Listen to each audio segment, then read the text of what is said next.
اسی طرح آئے دن پیدا ہونے والے مسائل میں سے ایک بڑا ہی اہم مسئلہ جو ہے وہ یہ کہ بعض اوقات ایسے مسائل کے اندر گھرانہ مبتلا ہوتا ہے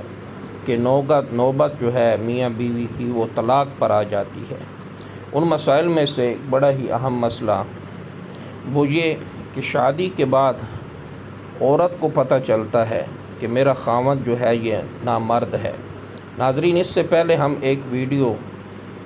اس مسئلے کے اوپر اپلوڈ کر چکے ہیں کہ اگر عورت یہ مطالبہ کرے کہ میرا شوہر مردانہ کمزوری کے اندر مبتلا ہے تو لہٰذا نکاح فسخ کیا جائے، تو کیا اس کا یہ مطالبہ درست ہے یا نہیں؟ یہ ویڈیو،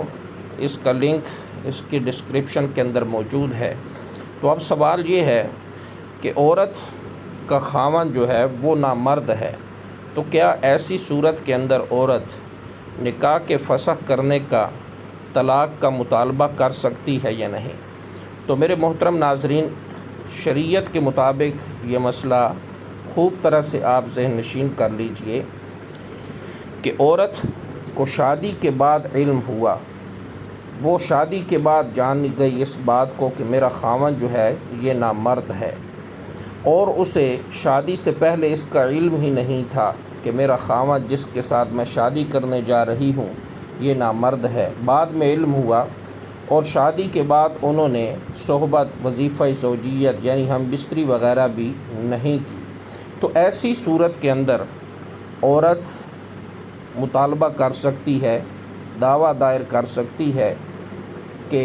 مجھے طلاق دلوائی جائے، میرا نکاح فسخ کیا جائے، یہ نامرد ہے۔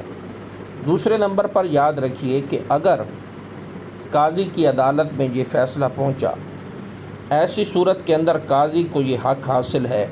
کہ وہ یہ فیصلہ کرے کہ 1 سال عورت مزید خاوند کو مہلت دے تاکہ وہ اپنی اس بیماری کا، نامردگی کا علاج کرا سکے اور مردانہ قوت اس کی بحال ہو۔ اور اگر 1 سال کے طویل عرصے کے اندر ایسا وہ نہ کر سکا تو ایسی صورت کے اندر عورت کو حق حاصل ہے کہ وہ نکاح فسخ کروا لے، اور نکاح فسخ کروانے کے بعد وہ کسی اور جگہ پر، مناسب جگہ پر رشتہ تلاش کر کے شادی کر لے۔ اس ویڈیو کو آپ لائک اور شیئر کریں۔